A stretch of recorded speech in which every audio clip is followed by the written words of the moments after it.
Hello everyone, welcome back to another video. And in this one, I want to talk about how I balance working full-time and making time for my artwork.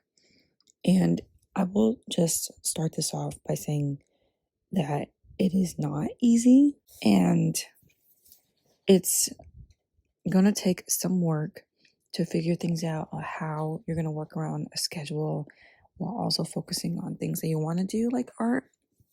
But it is possible if you stick to setting yourself up with days that you do stuff that you want to do and managing the time that you are working and finding time to do other stuff around that.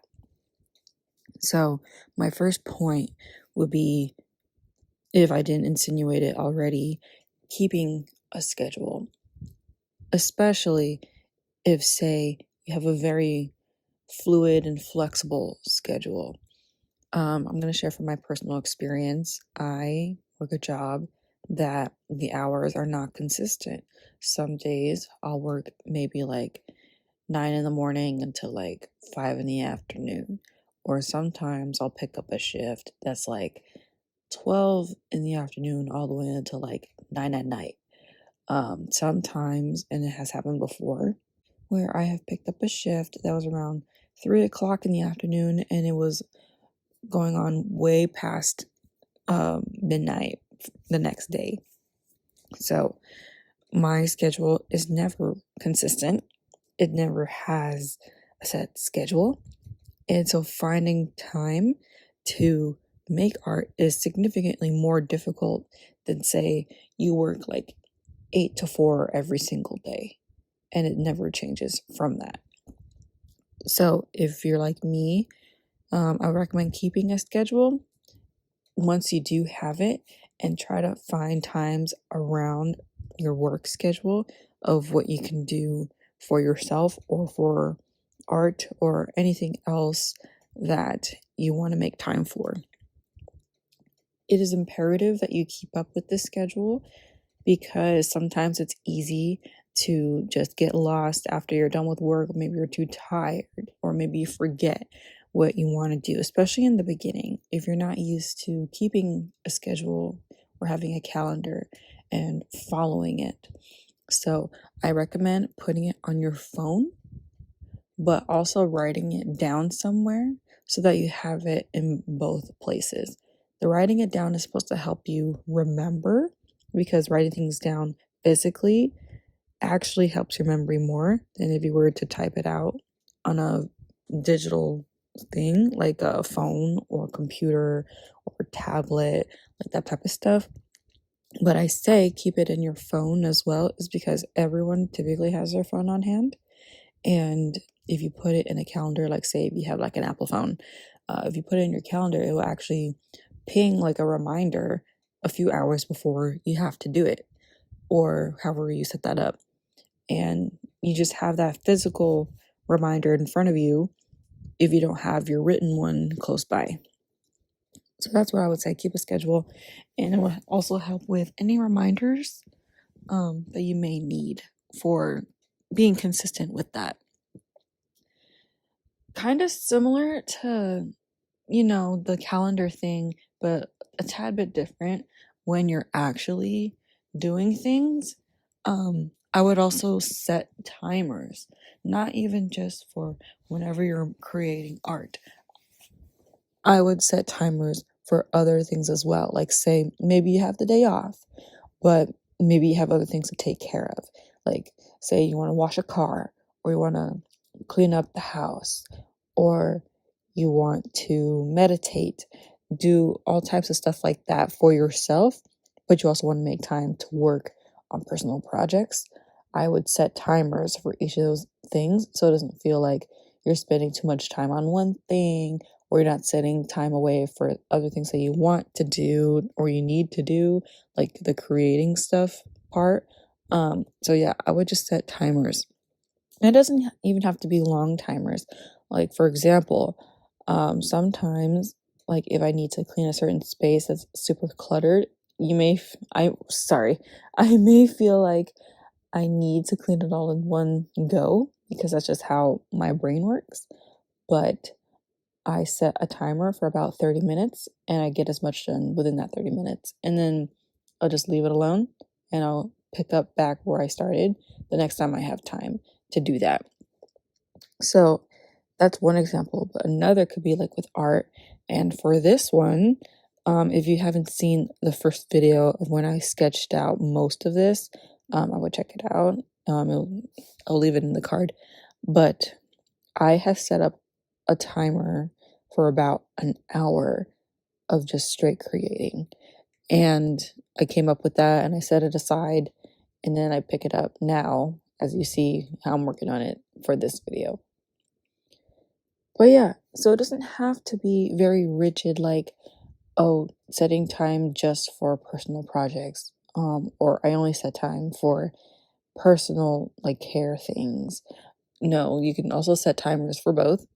It gives a little bit more structure to your day, especially again if you have a very fluid, flexible schedule that doesn't have any consistency. Maybe that would be best for you if you like consistency, is setting timers on your days off to do certain things at a certain time. And with that, I move on to my next point. If say you want to create, but you have nothing in your mind to create, or you don't have any ideas and you don't feel like creating, maybe you may think, oh, I just need a break from taking or making art or creating whatever. But I would question, when was the last time you created? And for you, if you have a goal, how often do you want to create? For me, I'm going to share my experience a little bit.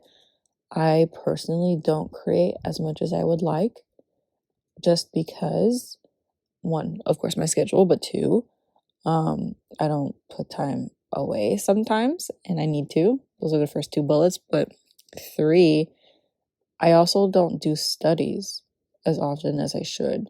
So my final point is use references when in doubt. Because sometimes it's exhausting to try to think of things on the spot from your imagination to put on any canvas that you're using. For me, sometimes it just flows, and that's what I did for this video with this type of scene and character. I just thought of it at the top of my head and just went with the flow, but sometimes it doesn't work like that. Sometimes my mind's blank, and I could imagine it's the same for others that are in creative fields, especially if you're doing back-to-back-to-back creations. But I say use references, so you're actually just doing studies. You're practicing a skill that you're not typically using from your imagination. For example, me, I typically do very free-flowing scenery and characters, and I don't use a lot of references as much as I should, I will admit. But something I could work on, if say I'm not working on a new character or a new background, new scenery, new whatever that I typically do, I could specifically work on maybe the folds of fabric.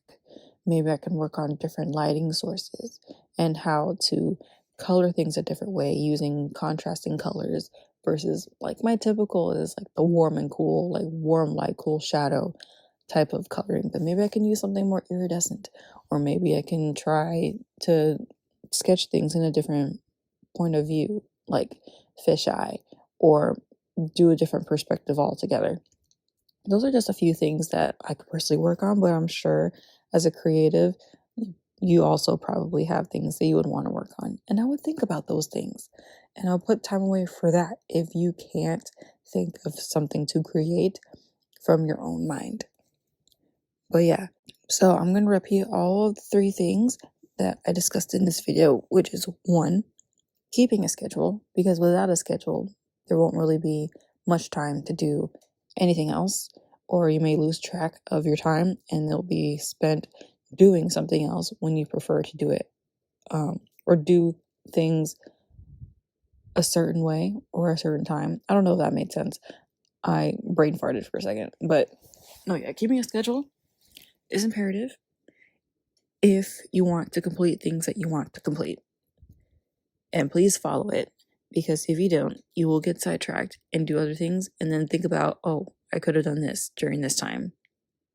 Just look at the schedule. 2, setting up timers. Again, it doesn't have to be an all-day thing. You can put multiple things into a day and set certain times for it. It doesn't have to be an hour, like I said. It could be 30 minutes. It could be 20. If you want, it could be 2 hours. But that's completely up to you and how much time you have in your day, and if it works with your schedule or your day off. If you're working, that is. Or maybe if you have school, maybe you can set time, like say if you're still in school, you can set time away for homework for a bit and then do art. Or let's say you have a lot of homework, you could do homework for about an hour or two, take a break in between and do something creative or doing something that you like for a few hours or maybe a few minutes, like 30 minutes to maybe an hour, and then continue with your homework. Something like that. And then you can use references if you don't have anything in regards to like knowing what you want to create. This is for my visual creators, typically like drawing, painting, but for any other creatives that may not use references that you can use in real time, maybe watching tutorials of how to do something that you've been meaning to do. There's plenty out there, especially on YouTube. So I'm sure that could take up a little bit of your time if you have the time. But those are my bullets and points for balancing work and full-time or school and full-time. Or school full-time and art. Sorry, it's still early in the morning for me. I'm still waking up. But balancing work or school full-time and creating. Specifically creating if it's like art related, but it could be anything, honestly. But yeah, that's all I have to say for this video. Thank you so much for watching. Please like the video, subscribe, comment anything that you would like to see from me. I would like to hear from you guys and see what I can come up with. But thank you, and see you in the next one.